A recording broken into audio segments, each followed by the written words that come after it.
Doctor அம்பேத்கரை ஏற்றுக்கொண்டவர், எல்லோருக்குமான தலைவர் அம்பேத்கர் நூலை வெளியிட்டவர். அவரை சிறப்புரை ஆற்ற அழைக்க வேண்டாமா?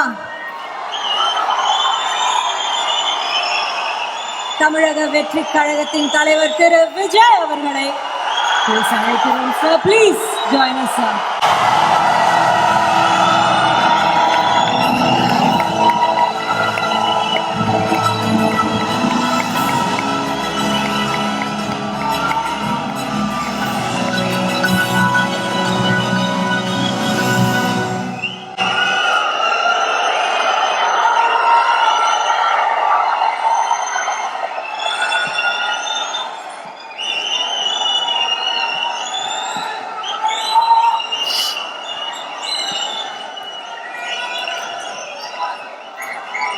எல்லாருக்கும் வணக்கம்.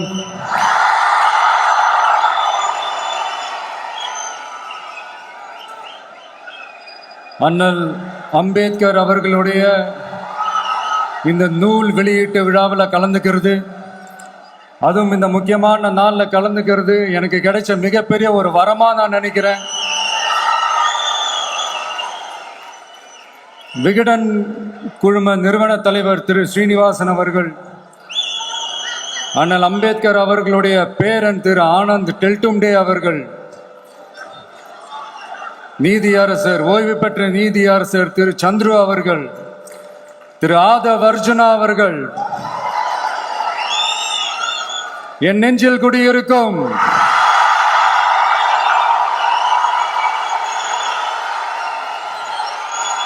என்னுடைய நண்பா நண்பிகள், தோழா தோழிகள்,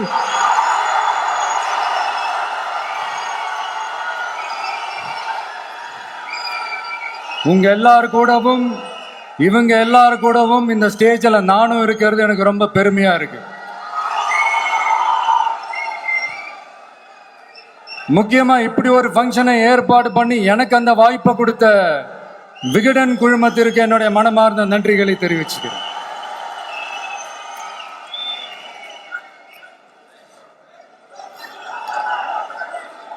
இன்னைக்கும் நிறைய பேர்கிட்ட உங்க ஃபேவரட்டான ஹாலிடே டெஸ்டினேஷன் எதுன்னு கேட்டீங்கன்னா நியூயார்க் சிட்டின்னு சொல்லுவாங்க.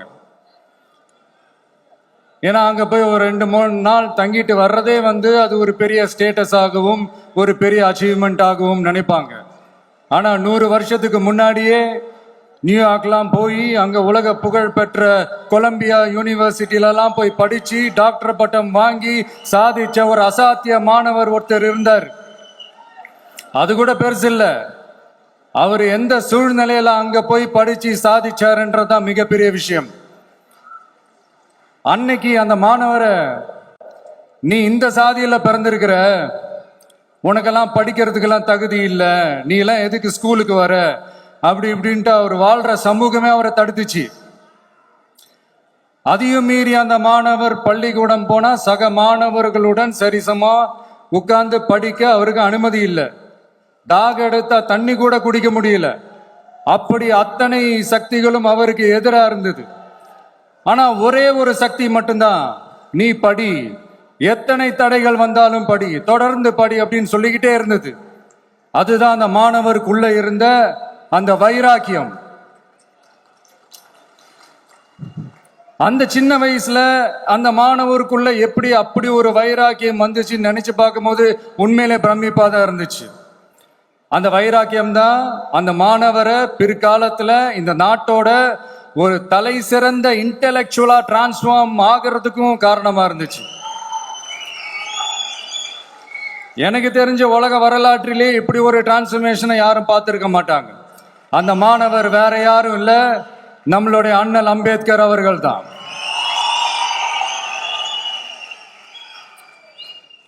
வன்மத்தை மட்டுமே தனக்கு காட்டிய இந்த சமூகத்திற்கு அவர் திருப்பி என்ன செஞ்சாரு அப்படின்னு அதை படிச்சு பார்க்கும்போது உண்மையிலே மெய்சில் இருக்க வச்சுது.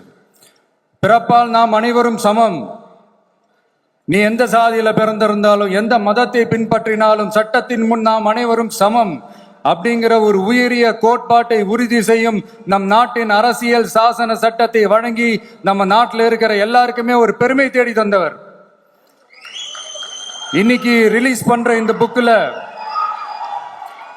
எல்லோருக்குமான தலைவர் அம்பேத்கர் அப்படின்ற அந்த புக்கில் ஒரு 100க்கும் மேற்பட்ட கட்டுரைகள், நேர்காணல்கள் எல்லாமே இருக்குது. அதுல என்ன ரொம்ப யோசிக்க வச்சது அவர் எழுதின அந்த பயோகிராஃபி தான். வெயிட்டிங் ஃபார் அ வீசான்னு சொல்லி அதுக்கு தலைப்பு வச்சிருந்தார்.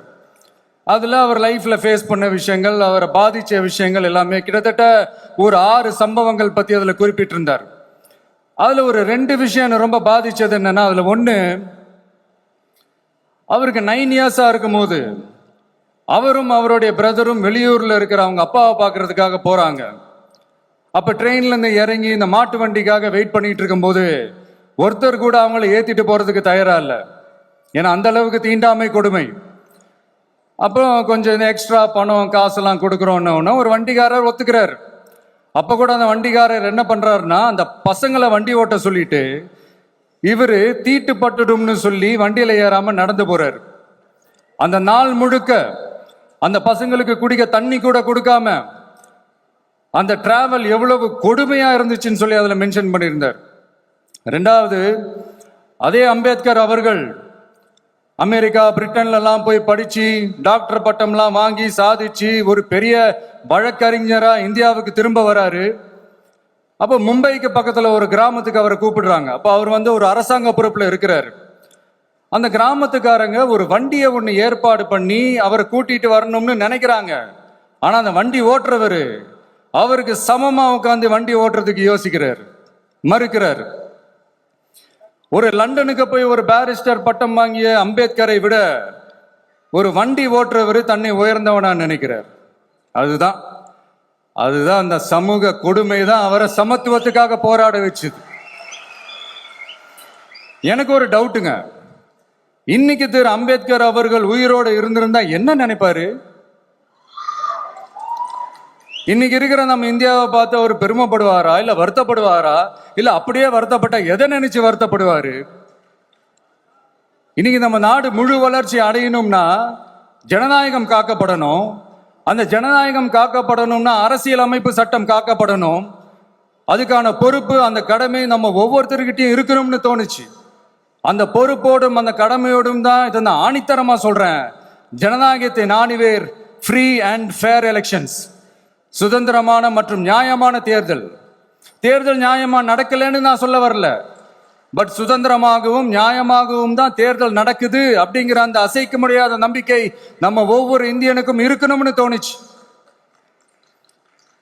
அது அமையணும்னா தேர்தல் ஆணையர்கள் கான்சென்சஸ், அதாவது ஒருமித்த கருத்து அடிப்படையில் மட்டும்தான் நியமிக்கப்பட வேண்டும் அப்படின்றத என்னுடைய ஒரு வலிமையான ஒரு கோரிக்கை. 2வது, ஏப்ரல் 14 அண்ணல் அம்பேத்கர் அவர்களுடைய பிறந்த நாள். அன்னைக்குதான் நம்ம ஒட்டுமொத்த இந்தியர்களுக்குமான ஜனநாயக உரிமைகள் பிறந்த தினம்.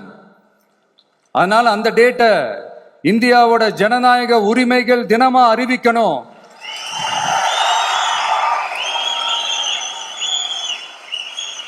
அப்படின்றத என்னுடைய இன்னொரு தாழ்மையான ஒரு வேண்டுகோள். அது இந்திய ஒன்றிய அரசிடம் நான் முன்வைக்கிறேன்.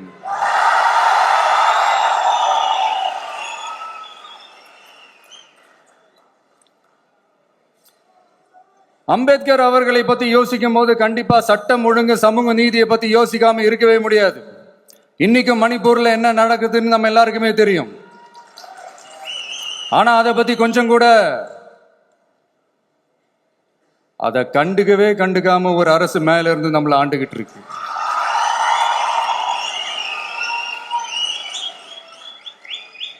சரி, அங்கதான் அந்த அரசு அப்படி இருக்குன்னா இங்க இருக்கிற அரசு எப்படி இருக்கு?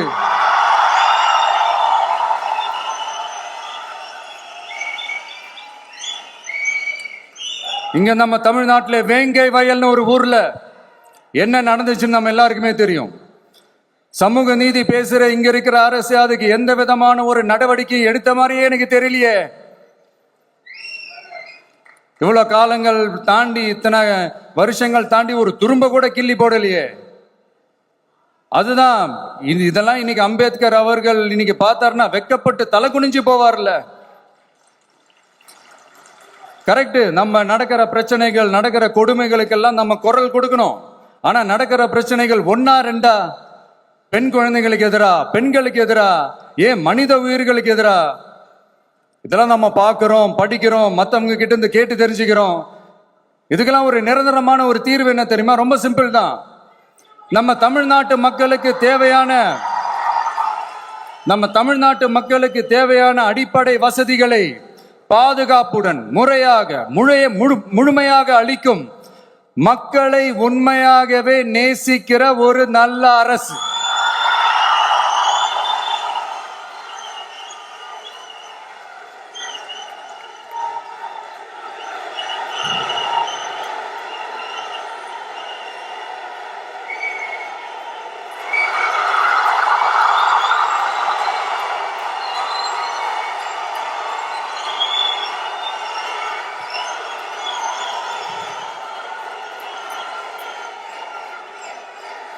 அதான் சொன்னேன், இது அமைஞ்சிட்டாலே போதும். அதான் ரொம்ப சிம்பிள்னு சொன்னேன். அதனால இங்க டெய்லி நடக்கிற பிரச்சனைகளுக்கு சம்பிரதாயத்துக்காக ட்வீட் போடுறதும், சம்பிரதாயத்துக்காக அறிக்கை விடுறதும், சம்பிரதாயத்துக்காக நானும் மக்களா இருக்கிறேன்னு காட்டிக்கிறதும், சம்பிரதாயத்துக்காக மழை தண்ணியில நின்று போட்டோ எடுக்கிறதும்,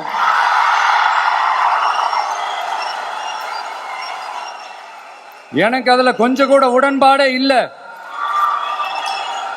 பட் என்ன பண்றது, நம்மளும் சம்பிரதாயத்துக்காக சில நேரத்தில் அந்த மாதிரி செய்ய வேண்டியதா போயிடுது. அதாவது என்ன சொல்ல வரேன்னா, மக்களோட உரிமைகளுக்காகவும் அவங்களோட உணர்வு பூர்வமாக இருக்கணும். என்ன ஒவ்வொருத்தரும் அவங்க குடும்பத்துல ஒருத்தனா நினைச்சிட்டு இருக்கிற அவங்க தமிழ்நாட்டில் அவங்களுக்கு எங்க என்ன பிரச்சனை நடந்தாலும் அவங்களோட உரிமைகளுக்காகவும் அவங்களோட உணர்வு பூர்வமாக இருப்பேன். எப்பவுமே அப்படிதான் இருப்பேன்.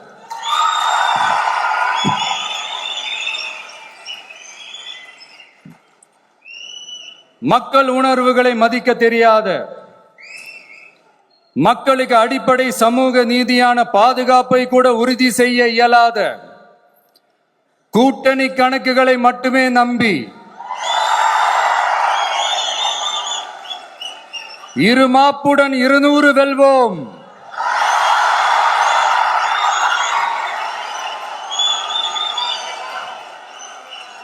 என்று எகத்தால முழக்கமிடும் மக்கள் விரோத ஆட்சியாளர்களுக்கு என் மக்களோடு இணைந்து நான் விடுக்கும் எச்சரிக்கை,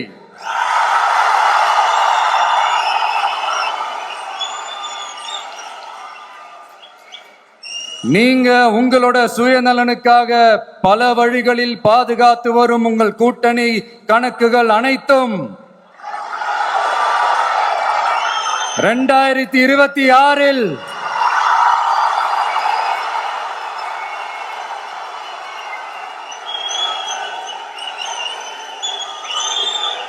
மக்களே மைனஸ் ஆக்கி விடுவார்கள். மக்களே மைனஸ் ஆக்கி விடுவார்கள். மக்களே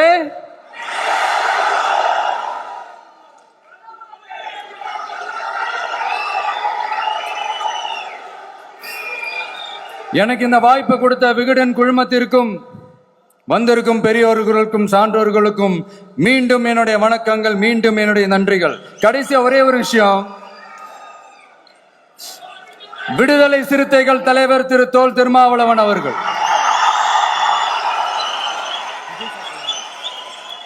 அவங்களால இன்னைக்கு வர முடியாம போச்சு.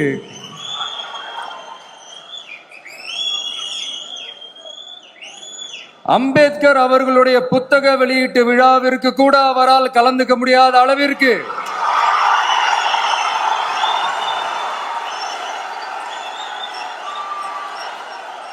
கூட்டணி கட்சிகள் சார்ந்து எவ்வளவு பிரஷர் இருக்கும் என்று என்னால் யூகிக்க முடிந்தாலும் நான் இப்ப சொல்றேன், அவருடைய மனசு முழுக்க முழுக்க இன்னைக்கு நம்மளோட தான் இருக்கும். நன்றி, வணக்கம்.